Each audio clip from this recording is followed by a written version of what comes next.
And I'm just rewriting what's on that.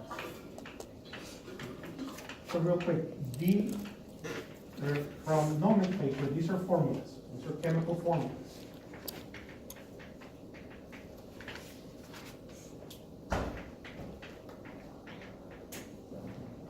But once we combine them into a recipe, then we call that a chemical equation. So we have formulas and equations. We have the formula designates a substance, the equation designates a process, a chemical process. Which is basically a recipe. Put this together and you get this other stuff. On the PowerPoint, then you see other examples of combination reactions. You carried out the first one in the laboratory. You took a piece of magnesium and burned it on with a Bunsen burner, and it got really, really bright. And then you were left with a white ash. That white ash is magnesium oxide. So you started with magnesium, burned it with oxygen and air, and ended up making magnesium oxide. Then a couple of other examples. Sodium metal reacts with chlorine gas to make table salt, sodium chloride. These do not have to be elements. When we're combining, you can have a combination of two compounds. Here we have SO3, which is a compound, H2, which is a compound. They convert to sulfuric acid in that process.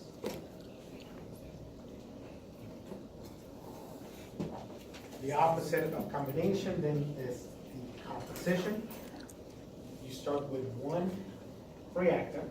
So the left-hand side of the arrow only contains one substance, and it has to be a compound. Does it have to be a compound? So it cannot be an element. Oh, obviously. Right. Because that was gonna be. And the right-hand side of the equation, then you end up with two or more substances. And they can be compounds and or elements. The left-hand side is only one. The right-hand side, then you have two or more.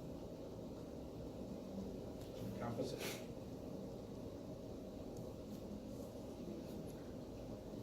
In the first example, we have mercury 2 oxide, breaking up into its component elements, mercury metal, and oxygen gas. And then we have KClO3, which is a powder. When you heat it, then it begins to give off a smoke and basically is producing oxygen gas. And you're left with an ash, which is potassium chloride, a white salt, which is your low sodium salt. So when you have low sodium salt, they added KCl to NaCl. Replace some of that sodium.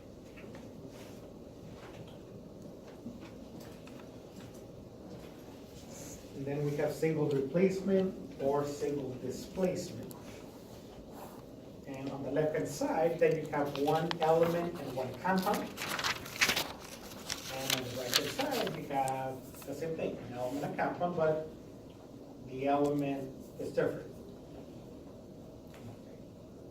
And basically, the rule of thumb is, if you have a metal, it will displace a metal. If it's a non-metal, it will displace a non-metal.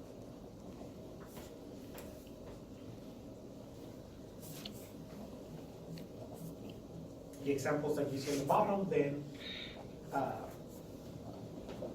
or the second one, it's a metal displacement reaction. You have a metal compound reacting with an ionic compound. And the ionic compounds always begin with a metal. So that metal knocks that one out. And so the other side, Fe combines with SO4, and then that metal ends up by itself. Hydrogen displacement, which is that first one, is when you have a metal reacting with an acid or reacting with water. What makes an acid, and we learned that on the last chapter that we covered, is the hydrogen. Acids are a special type of ionic compounds. that when you place them in water, they split up into hydrogen ions and some negative ions. So the negative ion can be any of the negative ions that we covered when we covered nomenclature. So it can be group 7, fluoride, chloride, bromide, iodide, 6, oxygen, sulfur. Or it could be a polyatomic ion. Basically, hydrogens behaving like a group 1 metal. So any formula that begins with hydrogen is almost always an acid. Almost an operative word. Okay, so when zinc then a metal reacts with an acid or water, on the right hand side you're always going to have hydrogen gas. Okay, and that's a hydrogen displacement.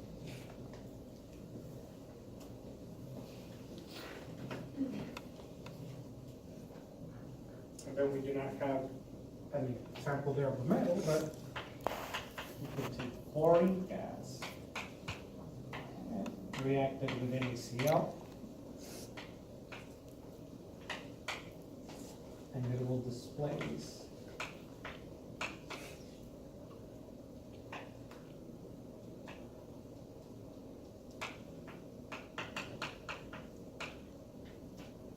Want that to go? Yeah. and so here we have a non-metal, and it replaces that ion.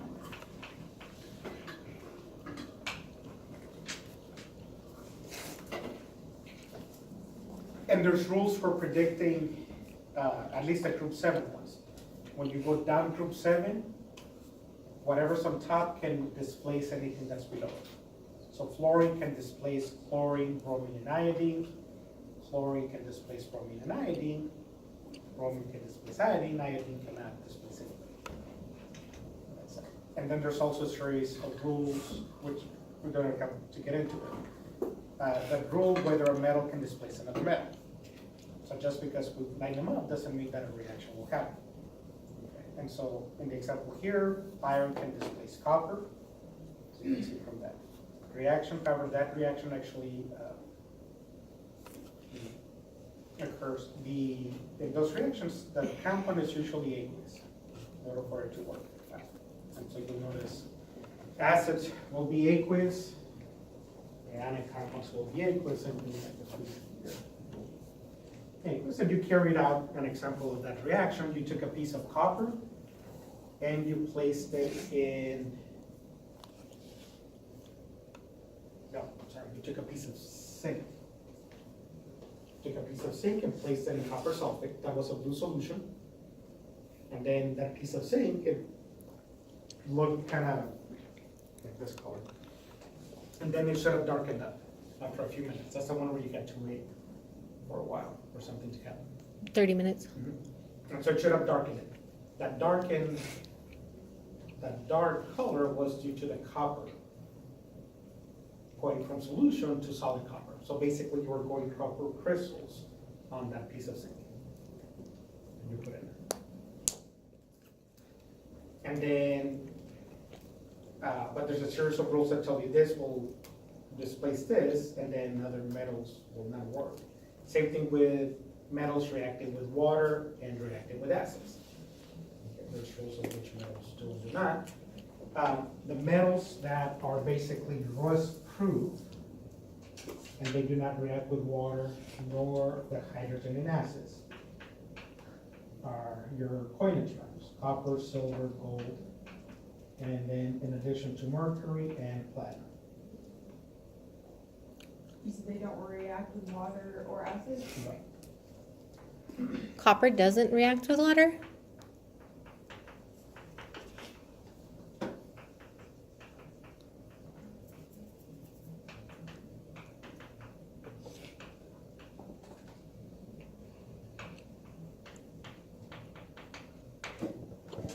And remember, these reactions are hydrogen displacement, which means it's reacting with a hydrogen in that process.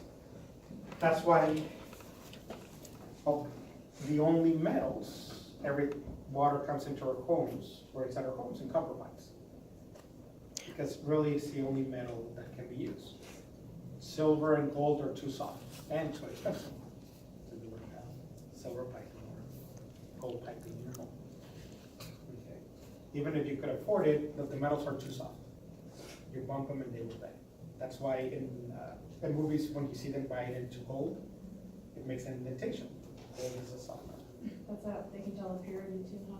Yes, by the hardness test, how the force that would make an indentation. Mercury is a liquid, so it can make pipes out of liquid, and platinum just, it's hard enough, but it's too expensive. So copper is the only choice that there is. So people still pipes and melt them down and stuff. So was it your class where you had to weigh pennies? Pre-1984 and post-1984. So that's kind of where the price of copper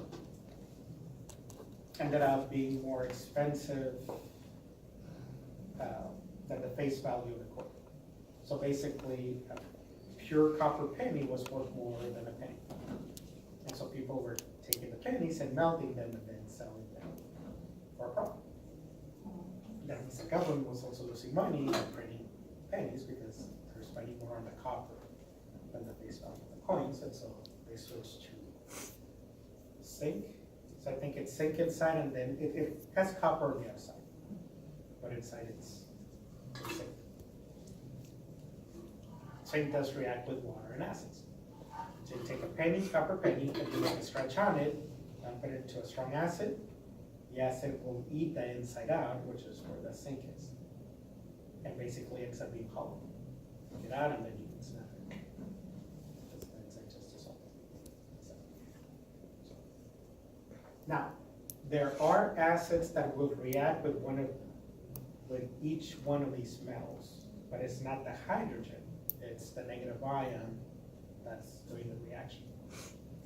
So copper and silver, they oxidize with a very weak acid, which is H2S, hydrosulfuric acid. As far as acids goes, that's one of the weakest acids, but it's not the acid part that's reacting, it's the sulfur. So that green tarnish on copper, that's copper sulfide. That's what I was gonna ask. Form, same thing for silver, when silver tarnishes, is silver sulfide that you're making. So.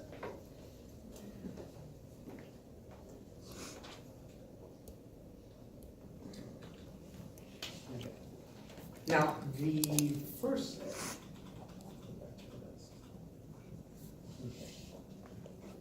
Well, these three and the last one, okay, they fall under a big category known as oxidation reduction reactions. Redox for short.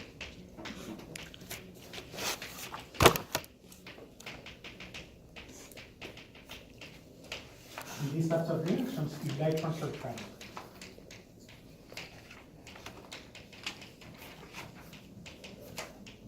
Something gains electrons and something else loses electrons. Oh, Something is oxidized and something is reduced.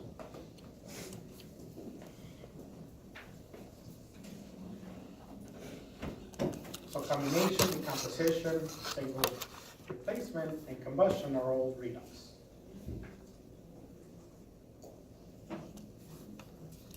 And then the other broad categories, double replacement. In double replacement, you start with two ionic compounds on the left-hand side that are equal. On the left-hand side of the equation, ionic, they have to be metal and a negative ion, and a negative ion, and they're dissolved in water. And then on the right-hand side, you always end up making something that's a solid, a liquid, or a gas. Okay, but you still end up with two ionic components. Okay, so everything's ionic, ionic, ionic, ionic, aqueous, aqueous on the left-hand side. On the right-hand side, you need to have a solid, liquid, or gas. A subcategory of double replacement are precipitation reactions, which means that right-hand side, you're making a solid for sure. And you also got a couple of those reactions. You mix two things, you put a liquid in it, and then you add drops of the other one and it got clouded. So you had a Ki, you added Ki to something, I don't know what it was. It was either silver or lead. But your Ki, the big bottle, you added to something and it should have made a powder, it should have kind of moved. I don't know what it was. And so you were making a solid, and this is called a precipitation reaction. These you swap. So the positive silver gets together with the negative Cl, and the positive sodium gets together with the negative NO3. So Yes. I'm trying to think of how to phrase it. So the positive ions switch places. Is that what we're saying after the so that the positive, it's like positive, positive, negative, negative? No. Positive, negative, positive, negative. Okay.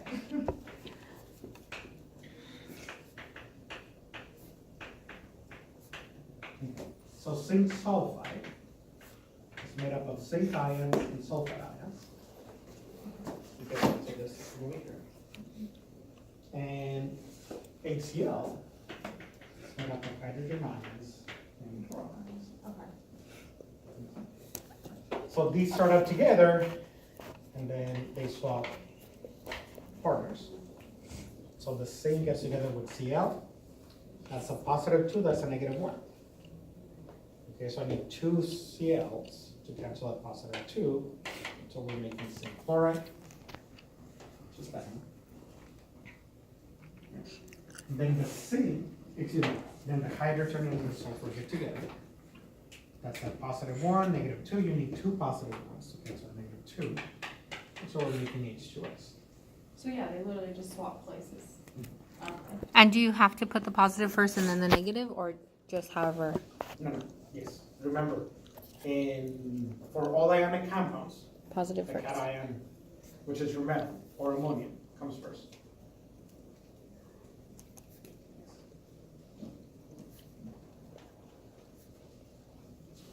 And then, as I mentioned earlier, the right-hand side needs to have a solid, liquid, or gas. Okay, so in this first example, we made a solid. Second example, we made a gas. And so in these reactions, because we're swapping ions, no electrons are transferred. So whatever's positive 2 stays positive 2, that negative 1 stays negative 1. Nothing changes charges. And that will displace the reactions.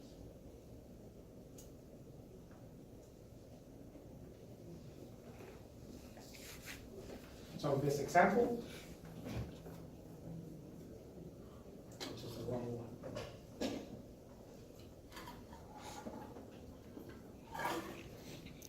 This is actually single displacement, and this is the one you did on the lab, the one where you had to wait 30 minutes. A piece of zinc, put it in a copper sulfate solution. The zinc begins to dissolve. It goes from solid to zinc 2 plus, and so it's dissolving. But for every zinc atom that dissolves, a copper ion becomes solid copper.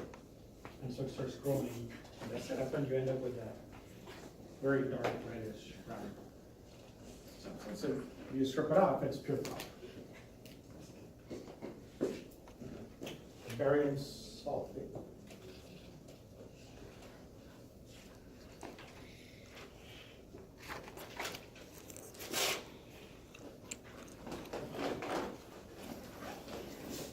This barium sulfate, you start with barium nitrate. And it reacted with sulfuric acid.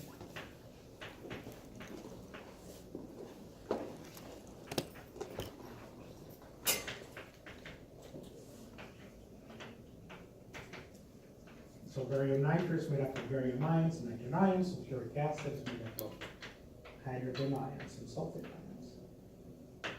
And then just swap the partners. Indication of 3 plus 1 minus 1. So you only need 1 of each. And plus 2 cancels a minus 2. It's just being so forth. Barium sulfate is a solid. Barium sulfate is the standard by which true white is measured. Whatever is true white. And barium sulfate is that substance, that white chalky stuff that you have to drink if you ever get a scan with contrast. They'll give you a bottle of this chalky stuff. Actually, that's barium sulfate. Because it won't dissolve. It absorbs X-rays. So, that's quite a bit of uses.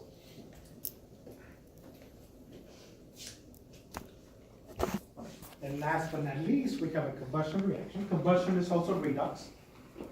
Carbon is oxidized, oxygen is reduced in the reaction. Now, combustion just means to burn in the presence of oxygen.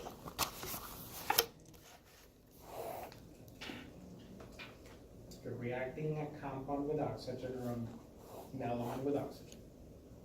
So on the left-hand side, you always have O2 gas. If you have O2 gas on the left-hand side, you can classify it as combustion.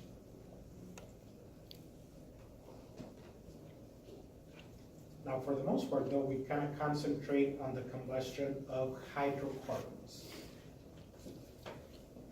Hydrocarbon is a compound that is made up of carbon and hydrogen.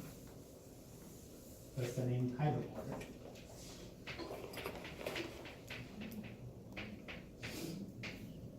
Combustion of hydrocarbons always yields CO2 and water.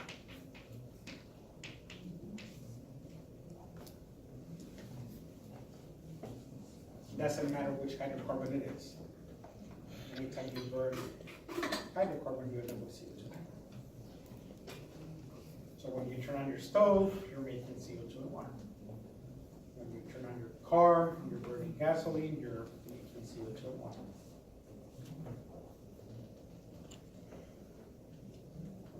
You burn a candle, the wax is made up of a hydrocarbon. You make CO2 and water. When we burn sugar inside our bodies, we make CO2 and water.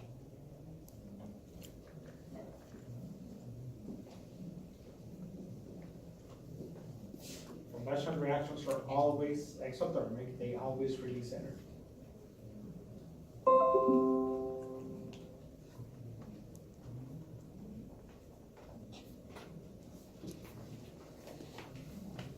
Okay. And then in the balance of reactions, we have to make sure that there's an accounting of all the atoms. For hydrocarbons, there is that formula. All of the carbon in the hydrocarbon goes to the CO2. So however many atoms of carbon you have, that's how many units of CO2 you're going to want. The hydrogen, all of the hydrogen goes to the water, but in the water is coming too.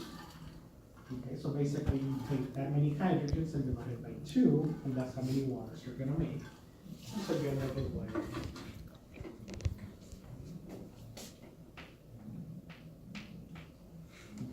And then the oxygen, that one we just have to figure out from that combination. Basically, you have X times 2, and then Y over 2 times oxygen atom together. And that's how many oxygens.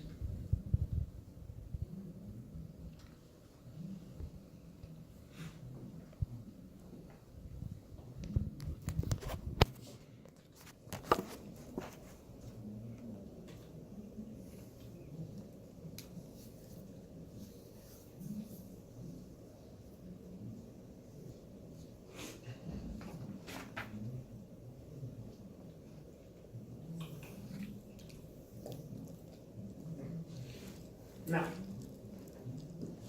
these are recipes. In order to get to that, we need to have complete combustion.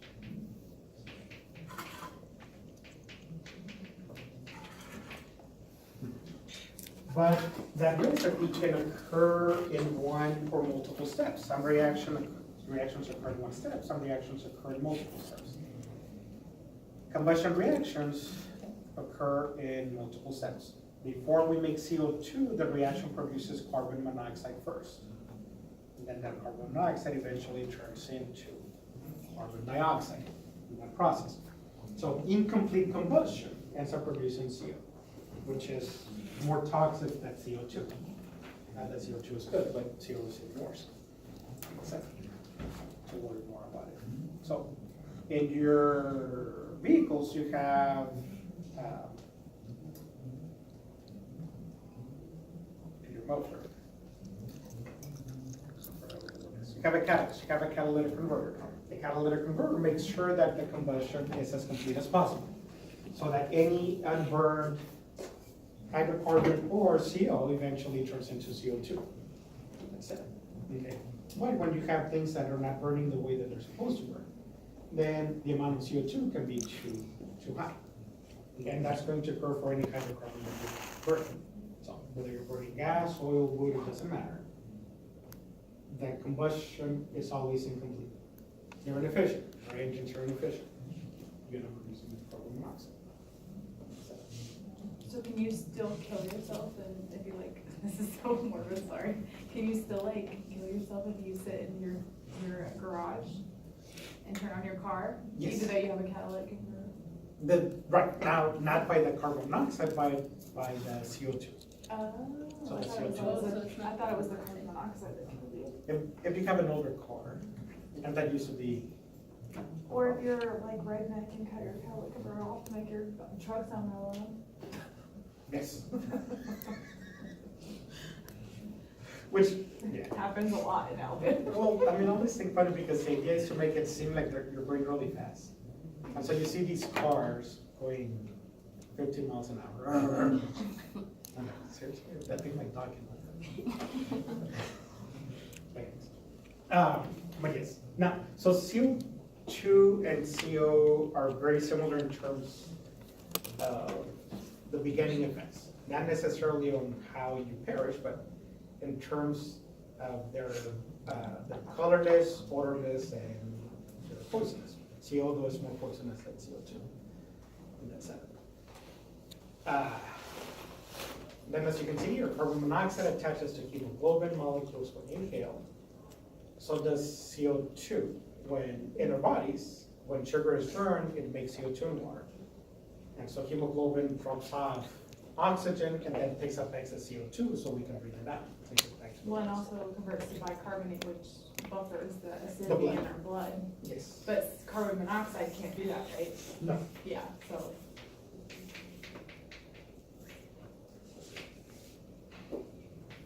But I believe it still acts as an acid though, right? Yes. Yeah.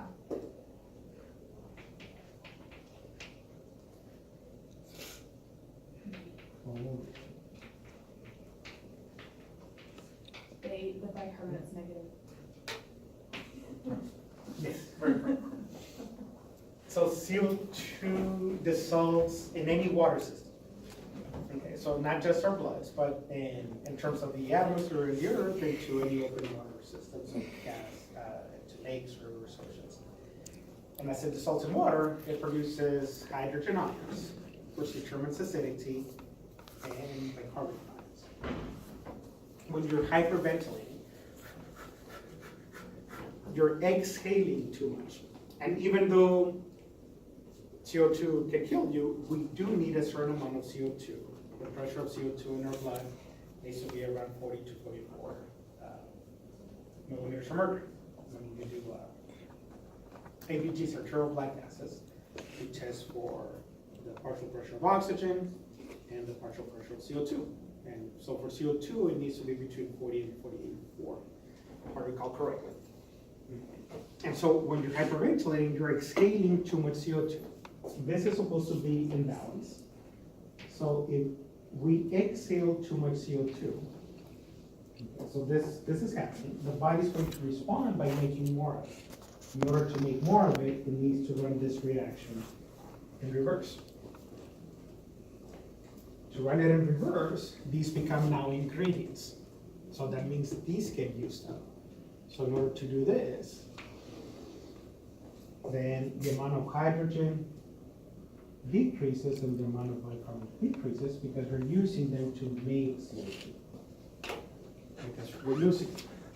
Yes. Well, that means that the pH of the blood begins to rise. The more hydrogen ions, the lower the pH. The lower the hydrogen ions, the higher the pH. So you're losing acidity, we're losing hydrogen ions, and you can go into something that's called respiratory Distress. You know, I have heard this today because we were in anatomy, pathophysiology, and I'll be prepared for my test tomorrow at school. It's very important. What happens a lot of times so is that the sequence of events that can lead to it, you can get lost in terms of this is the cause, this is the body's response, and this is the effect that it has. And that equation can be pushed opposite ways depending, like if you didn't have enough bicarbonate, then your body could get you to produce more CO2 so that you could make more hydrogen bicarbonate, correct? So the CO2 is handled by the lungs, in a sense. The lungs can control, or breathing can control this to a certain extent. This is in the body, and so the metabolic system. Because there's some metabolic alkalosis and metabolic acidosis, and so that's when the bicarbs are not being produced, or you're making too much of it, and it's usually the kidneys on that end.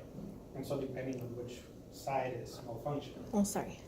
And your respiratory system can, compensate. Like if you're like in metabolic acidosis or alkalosis, your respiratory system can try to compensate and fix whatever problem's going on, that as well as your kidney. Yes. So when you do the EVGs, okay, so if you're hyperventilating, it can lead to respiratory alkalosis, but sometimes the hyperventilation is the body trying to fix something that's wrong metabolic. And so in that case, well, you may want to give the body a chance to fix itself before you intervene. So hyperventilation on its own doesn't really mean anything. You have to combine it with the results of droplet gases to see if it is the beginning of something or if it's a response to something else. That's it. Basically, at that point, working backwards.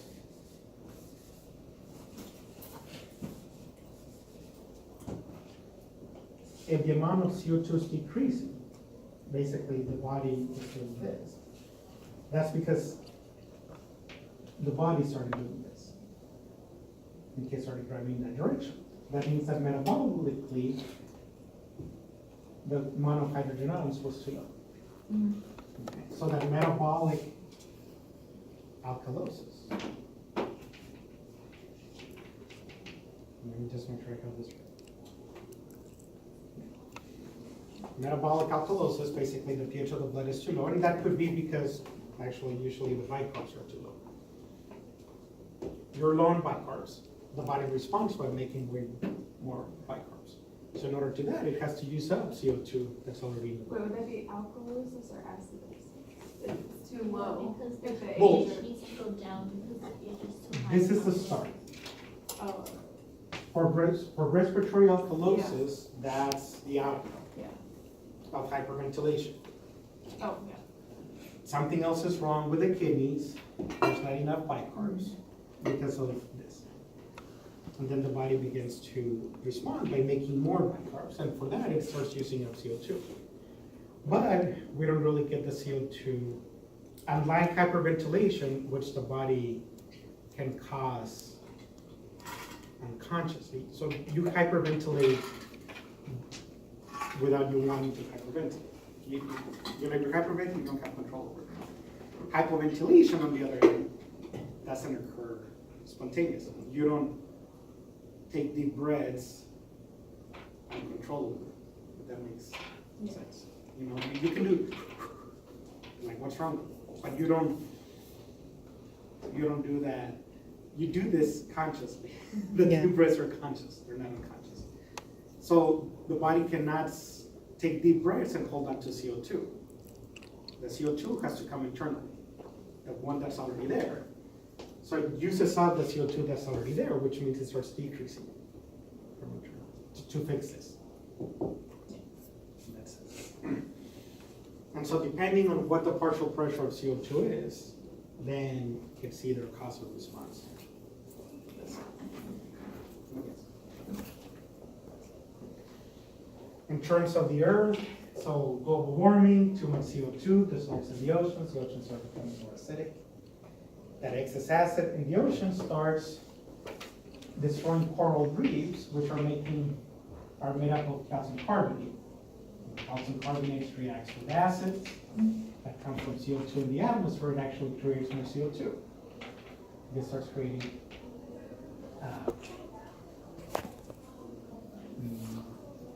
calcium ions, and then these reverse.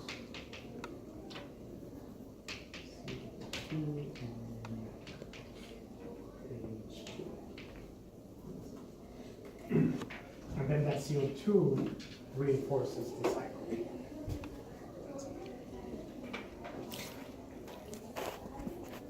Okay, so order this, reduce it.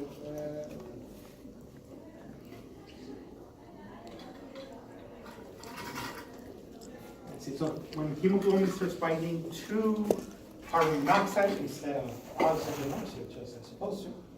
That's what feeling turns to red, mild headaches, drowsiness, and going back to the original suicide.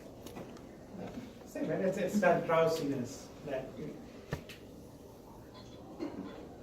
suicide is bad any way you put it, but in terms of pain, a lot of individuals choose that route because that drowsiness makes you fall asleep, and basically it's supposed to be a more peaceful way of dying than if you shoot yourself, slash your wrist or something like that. That kicks in pretty quick.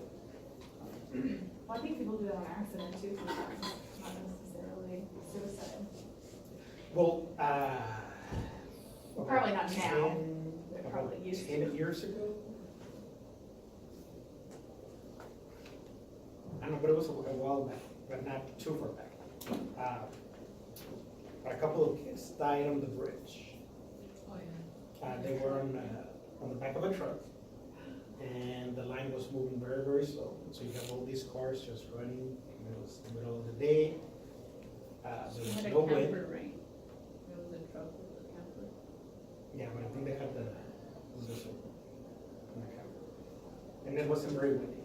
And basically, just as the exhaust from all the cars and being stationed there on the bridge, the kids fell asleep.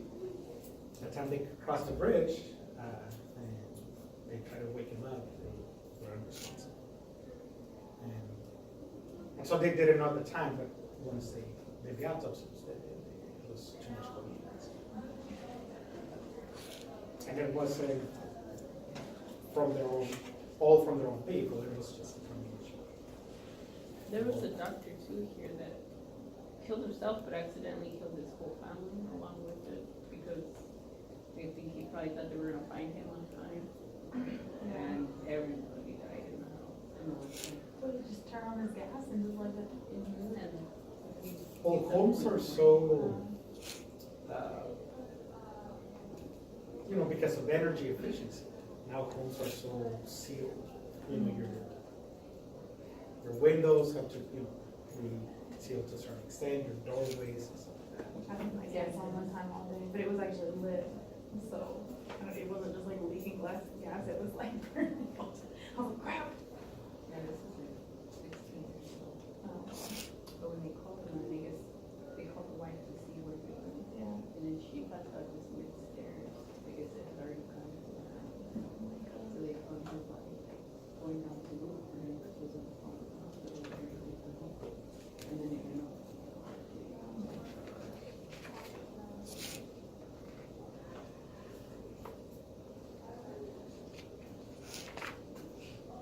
And in the wintertime, it's always a handful of incidents, just from people being cold and have in Mexico, it's still very common to have propane heaters.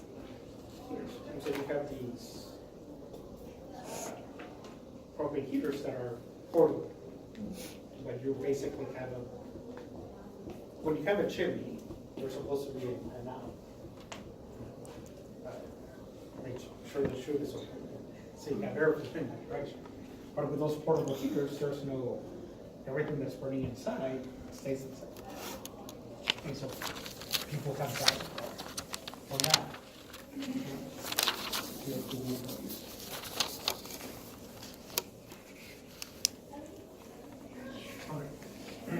Okay, so 7.2 was about types of chemical reactions. And then your lab was mostly on that subject. The next chapter is on gases. But to understand the gas laws, we need to define a term called the mole, which is a unit that is used quite a lot in chemistry. What chapter is it? 6, and then sections 7.2, 7.4, and 7.6.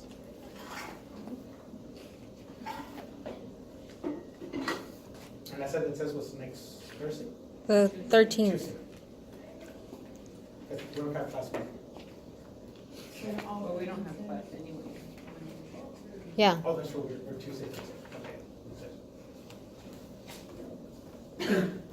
Okay, so the mole is a counting term, and it is analogous to other counting terms, like you see examples there.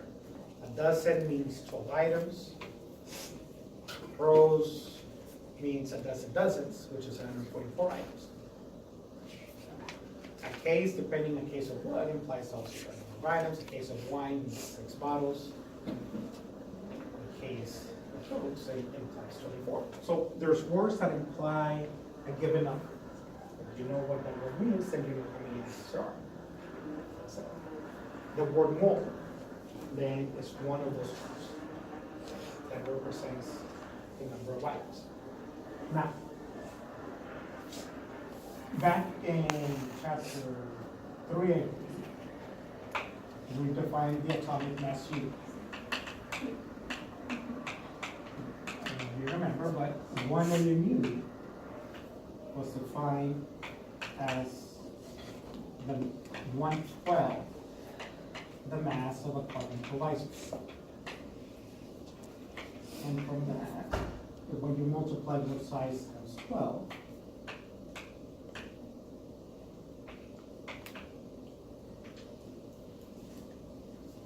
the mass of one atom of carbon-12 isotopes has an exact mass of 12 AMUs by definition. And all the other masses of all the other elements on the periodic table are measured relative to that definition. So that everything goes back to carbon-12. The mole then piggybacks on that. And they say, instead of 12 AMUs, we say, well, let's set up 12 grams.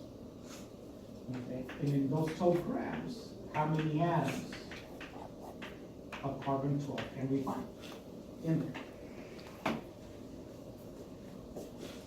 And that's how we define the mole. The mole is the number of carbon-12 atoms in 12 grams of carbon-12. So carbon-12 is the most abundant isotope of carbon. So you take a pure sample of carbon-12, and then you weigh out 12 grams as exactly as you can. And then you count all the atoms in that sample. And after you do that, we end up with a very large number. 6.02 times 10 to the 23rd. Keep in mind that you can miss, so that's a million, that's a billion, that's a trillion. So if we miscounted a few trillion atoms, that's okay. We have a lot of significant figures of yes? So we're not counting it exactly to the ones. Okay. So for us here, 3 significant figures is good. If you want really active stuff, you can get up to 6, 7 significant figures, but for all we need is 3. So the dozen means 12. 1 mole means 6.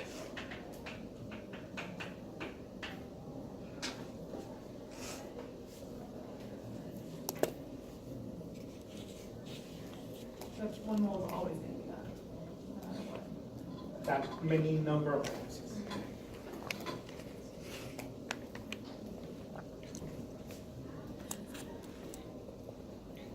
So 1 mole of any element, that means you have 6.02 times 10 to the 23rd items of that element.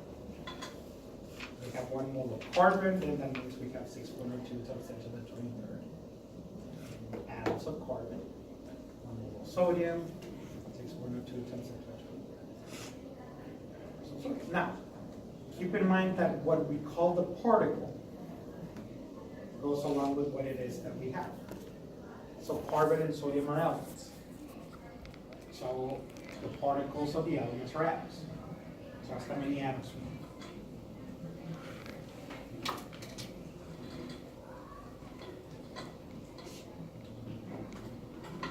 Hold on, can you repeat that again?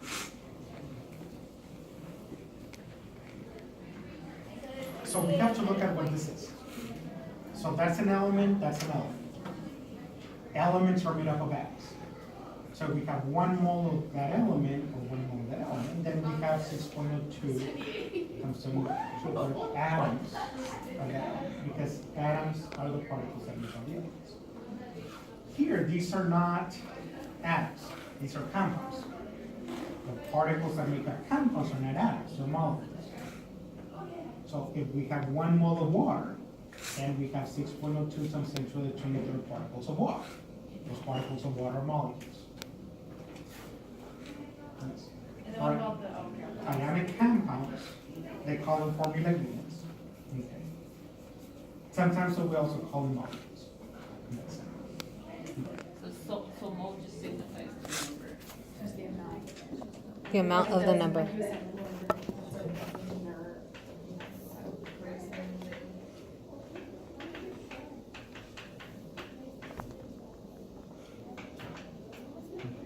So sulfate, so we have 1 mole of sulfates. A sulfate is an ion. So we would have 6.02 times 10 to the 23rd.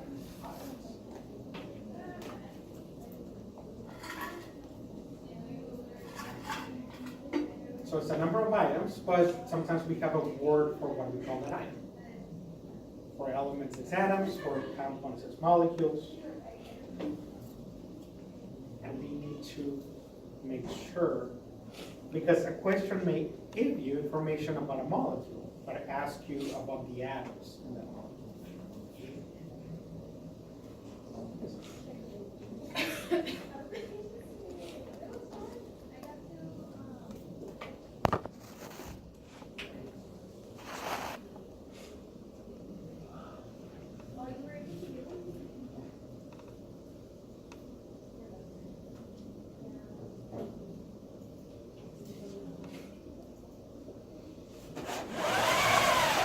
Now, of importance is the relationship between terms that mean a number of items, and how they are related to each other.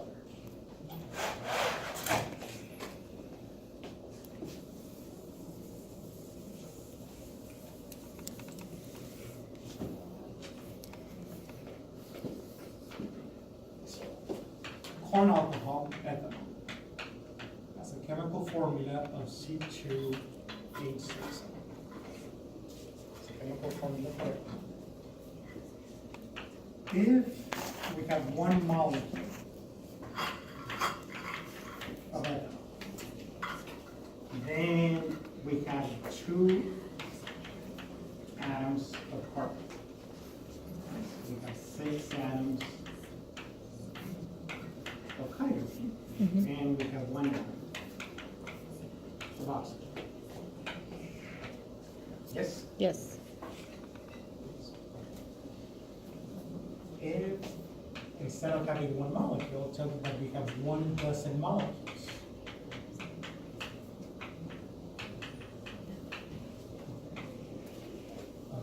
286. So how many dozen atoms of carbon? Mm-hmm.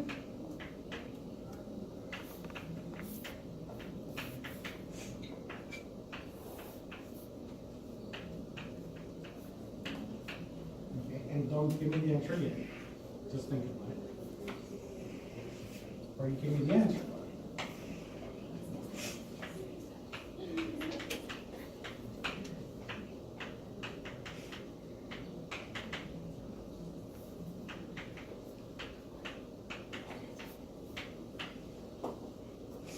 How many total atoms of carbon do we have in 1 dozen molecules of ethanol?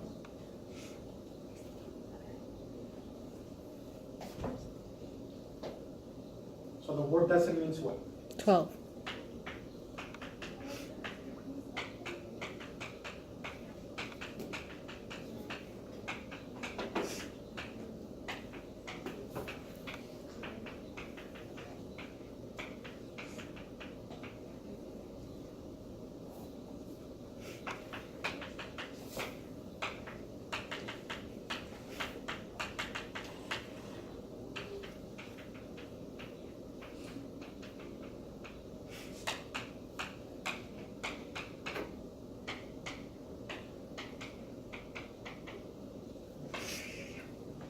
So that's 12 molecules, or representation of 12 molecules of ethanol. Okay. So how many total carbon atoms do we have? How many total hydrogen atoms?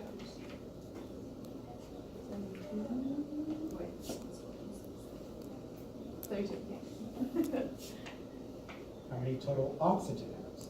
12. Is everybody in agreement on that? Yes.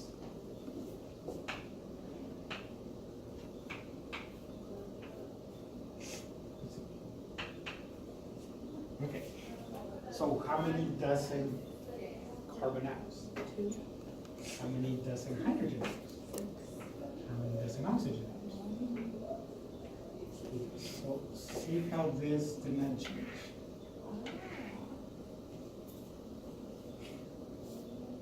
I stay the same. Yes.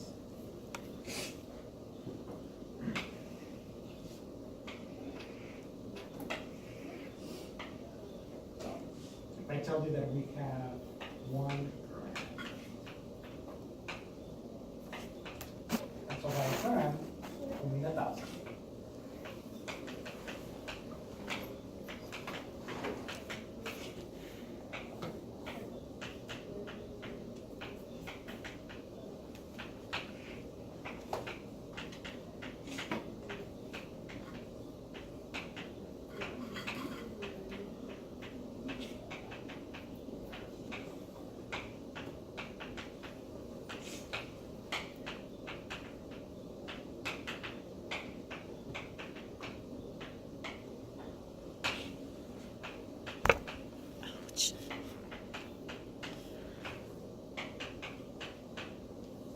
So if I tell you we have a gram molecules of ethanol, gram meaning 1,000, then we would have 2,000 atoms of carbon. Yes? Yes. And 6,000 atoms of hydrogen, and 1,000 atoms of oxygen.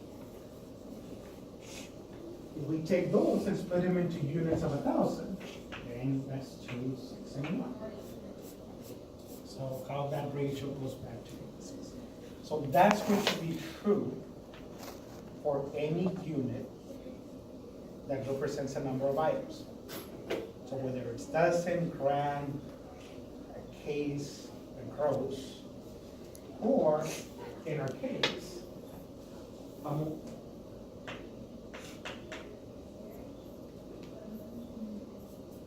Because the mole is one of those terms.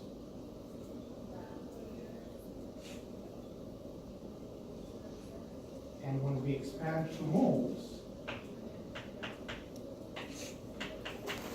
ratio stays the same, just like it did with the other concept. So if we have 1 mole of ethanol molecules, then we have 2 moles of carbon. We have 6 moles of hydrogen. We have 1 mole of oxygen.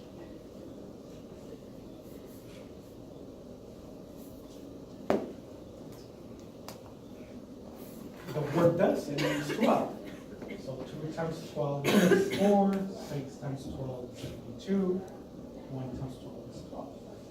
If we want to know the total number of items, then we multiply times the number of items in a mole, which is 6.02 times 10 to the 23rd.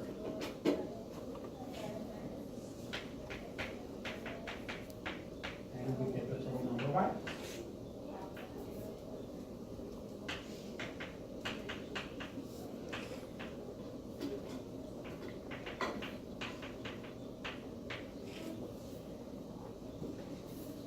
So from moles to number of particles, you multiply times Avogadro's number, 6.02 times 10 to the 25. So 2 times 6 to the 23rd gives us 142 to the 24. 6 times 6 is 36. This is 24. 1 times 6 is 6. So I have to multiply times 6.02 times 10 to the 25.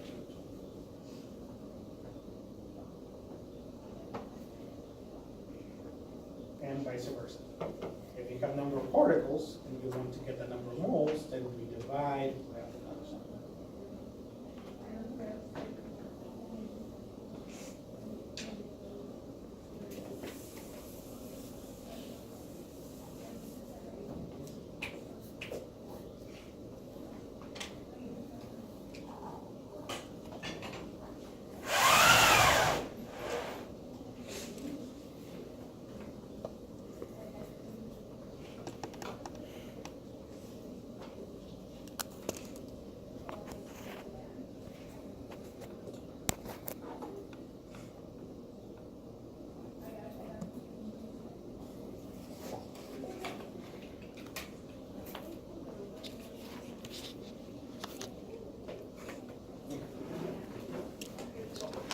The question is, how many CO2 molecules are in half a mole of CO2? So, from mole to particles, we multiply times, and NA means Avogadro's number.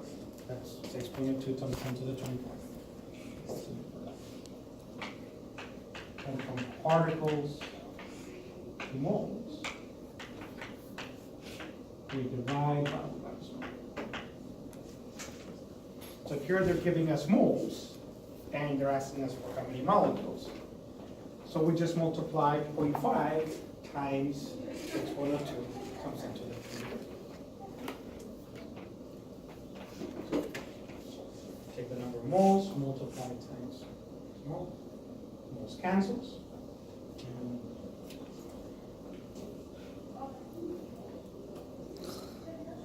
3 times 10 to the 2.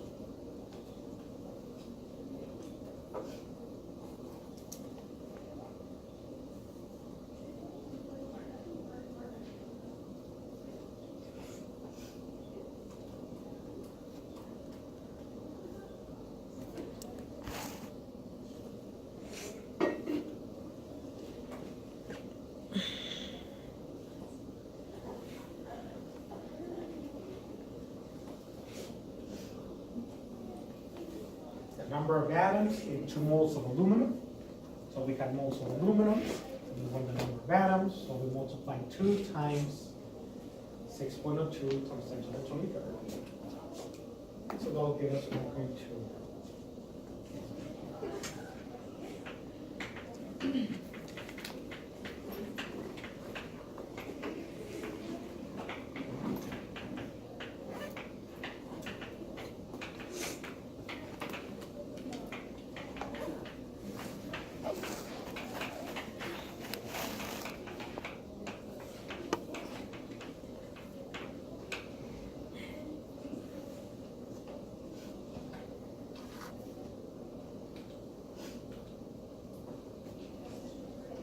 cancels.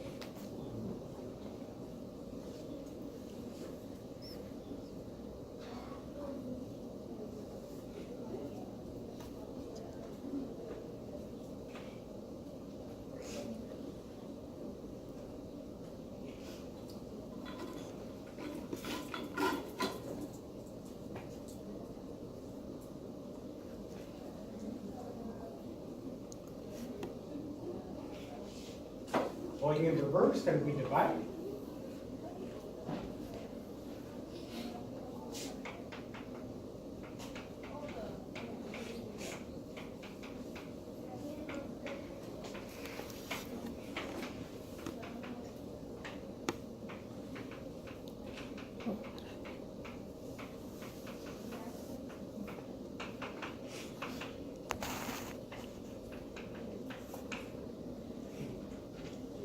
We end up with 3 moles also.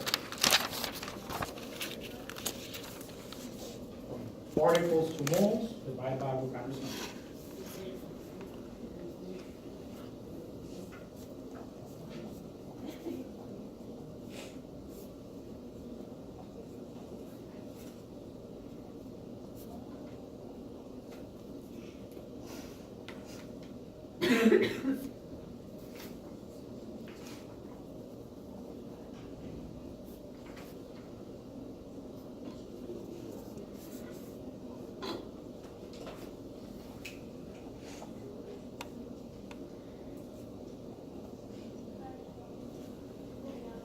Questions?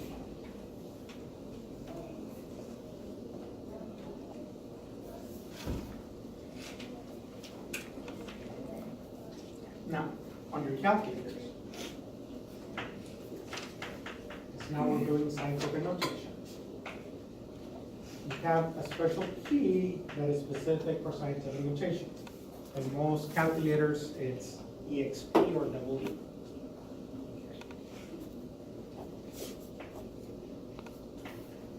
Calculators will have a log and tend to the EXP. Okay, try to avoid using that. Also, try to avoid using your power key, where you actually type out times 10. Most of the time it works, but in certain setups, it doesn't work.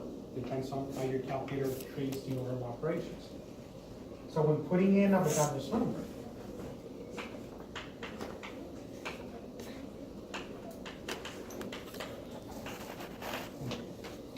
when using your scientific notation, you do not have to type times 10. You just press your scientific notation.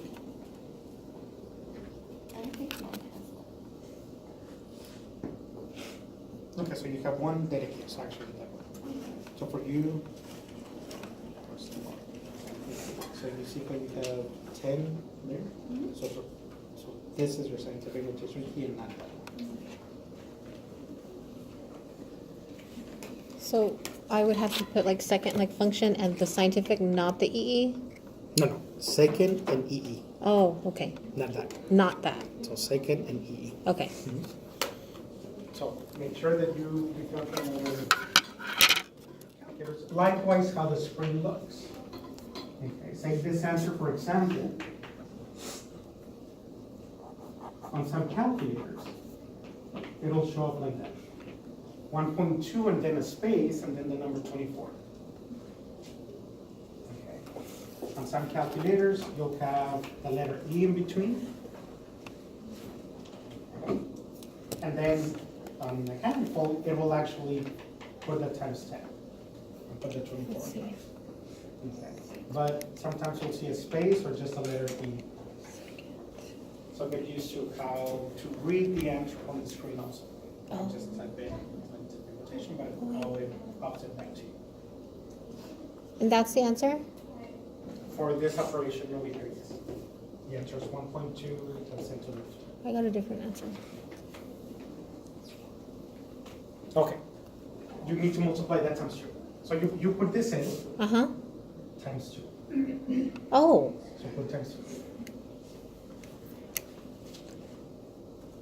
Oh.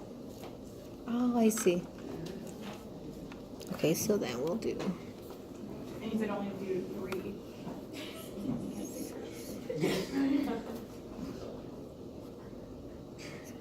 And then EE. And then 23.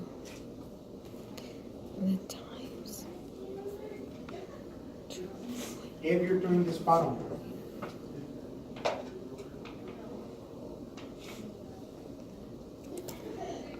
It'll be divide.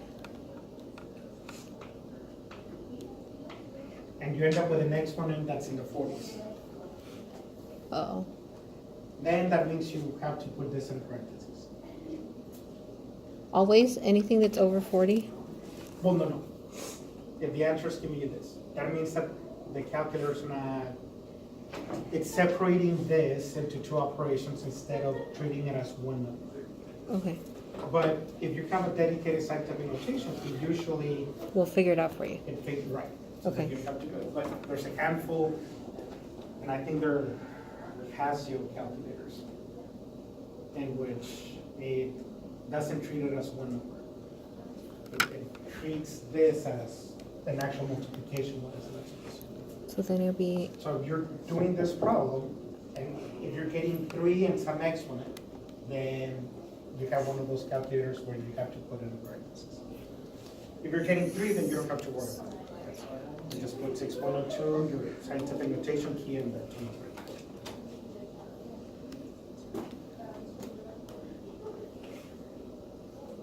What do you get? 2.9900.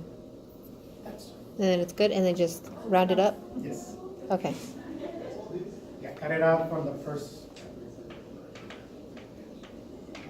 So that bumps it up into. Oh, okay.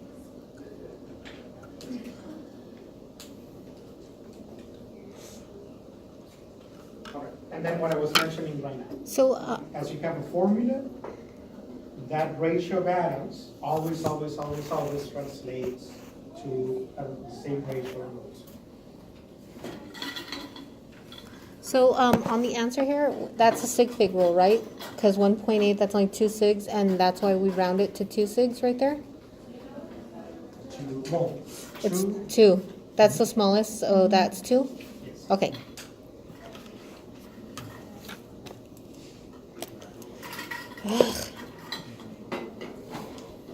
And remember, this will always hold true. The atomic ratio is always the mole ratio. No exception. You know how many atoms, you know how many moles are in the world.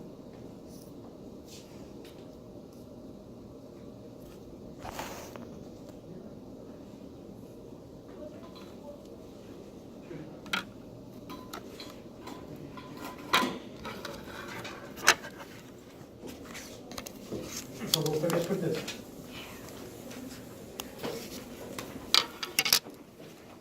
Whatever the mole is, the number of particles has to be the same. So this is moles of aspirin. So you have molecules of aspirin, but the question is asking for oxygen. In every 1 mole of aspirin, there's 4 oxygens. So it's 4 times. So you have to multiply times 4. Oh, you have to go through the whole Which is motion. Times. They're giving us aspirin, but they're asking for a component of aspirin. So how many of those items are in the 3.6.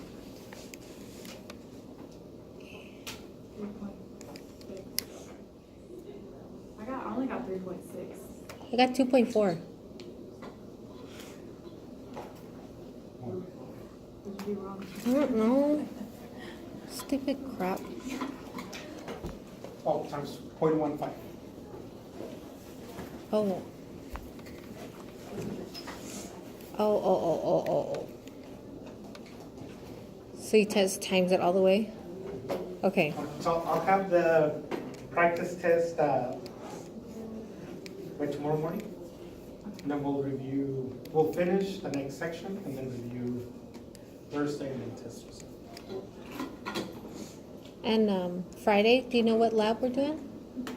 Not yet, but there's a very large likelihood that we may not have that. Like at all? Okay. I like But I'll let you know for sure. So which means for the week.